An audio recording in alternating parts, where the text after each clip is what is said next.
হরে কৃষ্ণ, নমস্কার। আশা করি আপনারা সকলেই ভালো আছেন। লাইফ অ্যারাউন্ড কৃষ্ণ আর একটি নতুন ভিডিওতে সকলকে স্বাগত।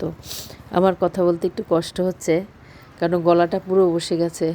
সেদিন ওই গীতা পাঠের অনুষ্ঠানের আসার পর থেকে আমার গলা পুরো বসে গেছে, সর্দি ঠান্ডা সব কিছু। তাই গীতা পাঠ শেষ হয়ে গেছে, আমার ভিডিওটা দিতে দেরি হয়ে গেল, কারণ ওখানে গিয়ে কলকাতায় নেটওয়ার্ক ছিল না, তাই এটা পোস্ট করতে পারিনি। আর আমাদের গীতা পাঠ অনুষ্ঠান শেষ হয়ে গেছে, তাই এখন অনেকটা বেলা বাকি ছিল। তাই আর কি করব, প্রভুরা বললেন চলেন ইস্কন মন্দির দর্শন করে নিয়ে আসি আপনাদের। আমি সত্যি কথা বলতে আমি কোনো দিন ওই মিন্টু পার্কের যে ইস্কন মন্দিরটা আমাদের, সে কোনো দিন দর্শন করিনি। আমার খুব ইচ্ছাও ছিল, ভগবান সত্যি ভক্তের ইচ্ছা পূরণ করেন, তাই আজকেই পূরণ হয়ে যাবে। তাই আমরা বেরিয়ে পড়েছি ওই মাঠের সাইড দিয়ে হাঁটতে হাঁটতে হাঁটতে হাঁটতে। ওখানে পাশে ভিক্টোরিয়া দেখলাম, তারপরে তারামণ্ডল। সেকেন্ড ও ভারতে আসবে, তখন কলকাতা ছিল ভারতের রাজধানী। ও ভারতে আসবে, তার জন্য এই মহলটা তৈরি করা হয়েছে। ও যদি দেখতে আসবে। ভিক্টোরিয়াটা কেন তৈরি হয়েছে সেটার বিষয়ে প্রভুজি বললেন, কেন ভিক্টোরিয়াটা তৈরি হয়েছিল সেই বিষয়ে আমাদেরকে সবাই বললেন। তাই ওখান দিয়ে হাঁটতে হাঁটতে গিয়ে ওখান থেকে আবার বাস ধরলাম, বাস ধরে সোজা মন্দিরে গিয়ে পৌঁছেছি।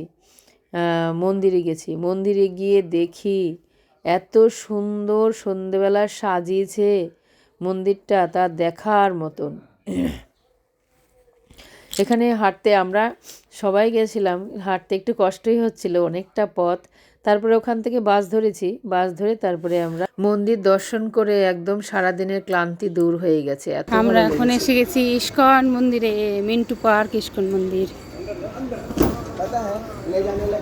যে ইস্কন মন্দিরে প্রবেশ করছি আমরা এখন। এত সুন্দর মন্দিরটা, টুনি লাইট দিয়ে এত সুন্দর সাজিয়েছে।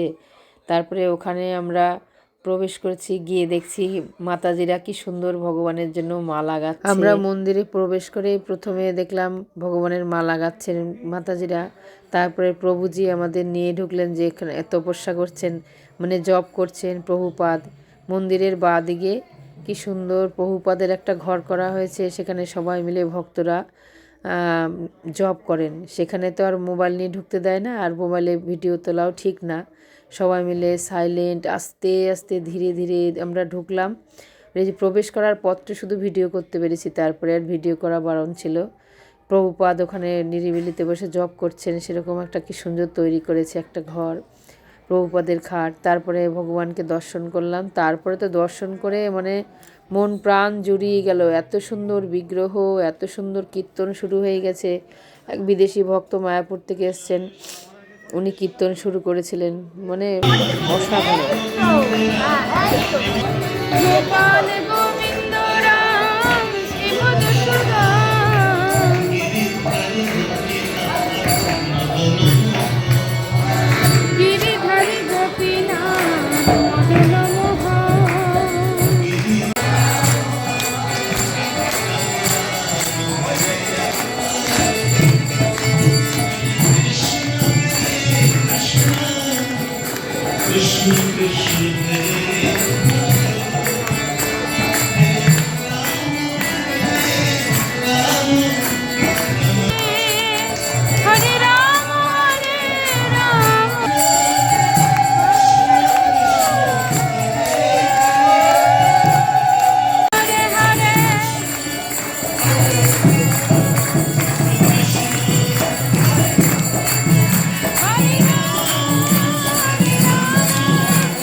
তারপরে ওখানে কীর্তন শেষ হওয়ার পরে আমাদের ইচ্ছা করছিল অনেকক্ষণ বসে থাকে, কিন্তু আমাদের আবার ঘরে ফিরতে হবে।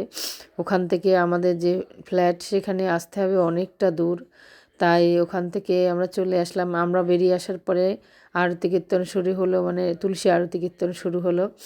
তারপরে ওখান থেকে কিছু প্রসাদ কিনলাম, প্রসাদ কিনে আবার ওখান থেকে হাঁটতে হাঁটতে এসে মেট্রো ধরলাম। মেট্রো ধরে সেই মেট্রোতে গিয়ে আবার সেই বিভীষিকা মেট্রো কাণ্ড দেখুন, কিছুতেই অ্যাক্সিলেটর এটা তো এখানেই আছে, এত কিছু নেই। চলো চলো। হ্যাঁ বললে পারবেন তো আপনি। পারবি, ধরে বাস না, এই সাইডটা ধরুন আর ওখানে হাতে ধরুন, একটু ধরে তুলুন। ধরে রাখ, জয়ের হাত ধর, জয়ের হাত ধর। জয়ের কাছে ভর দিন। পারবে না ভয় পাচ্ছে। তো যাবে কি করে? আর যাওয়ার নেই, যার জায়গা নেই। নাহলে এক কাজ করো, এখানে বসে পড়ো। আরে বসে পড়ো তো নিয়ে চলে যাবে। আরে হাত, ও হাত ধরে যাবে, তুই হাত ধর না, ওর হাত ধর, ওর হাত ধর।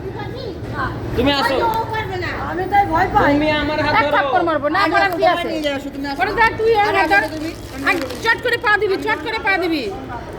এখন মেট্রোতে নামতে গেলে নিচে পা দিতে হবে, সে তার মধ্যে হচ্ছে সিঁড়ি নেই, এক্সিলেটার। সে আমার 2 মাসই কিছুতেই সে এক্সিলেটারে উঠতে পারবে না। সে বহু চেষ্টা করানোর চেষ্টা করছে না, হাত ধরে টেনেও ওদের এক্সিলেটারে নামাতে পারছি না। সে কি অবস্থা, সে বহু কষ্টে তারপরে জোর করে ধরে এক্সিলেটারে ধরে নামানো হলো, কারণ অন্য জায়গার কোনো ব্যবস্থা নেই, এক্সিলেটারে নামতে হবে। সে কেঁদে ফেলার মতন বলে আমি কিছুতেই পারবো না, পড়ে যাব। তারপরে আমরা ওখান থেকে রুমে আসলাম, রুমে এসে আবার প্রসাদ পেলাম, প্রসাদ পেয়ে তারপরে আবার ঘুমিয়ে পড়লাম। তারপরে আবার তারপরের দিন সকালবেলা আমরা সকাল 7টার ট্রেন ধরে আমরা বাড়ি ফিরে আসলাম। আবার ভোর, আমরা রাতেই ফিরে আসতাম। প্রভুজি বলল যে এই এত লক্ষ লক্ষ মানুষ সব তো ট্রেনে বাড়িতে ফিরবে, আপনারা ভিড়ে উঠতে পারবেন না ট্রেনে, তাই সব থেকে ভালো হবে আপনারা সকালে যান। তাই আমরা সকালবেলায় ট্রেন ধরে বাড়ি ফিরে এসেছি। আমার ভিডিওটা আপাতত এই পর্যন্ত। আর একটা ভিডিওতে আপনাদের সাথে আবার দেখা হবে। ততক্ষণ আপনারা ভালো থাকবেন, সুস্থ থাকবেন। হরে কৃষ্ণা, হরি বল।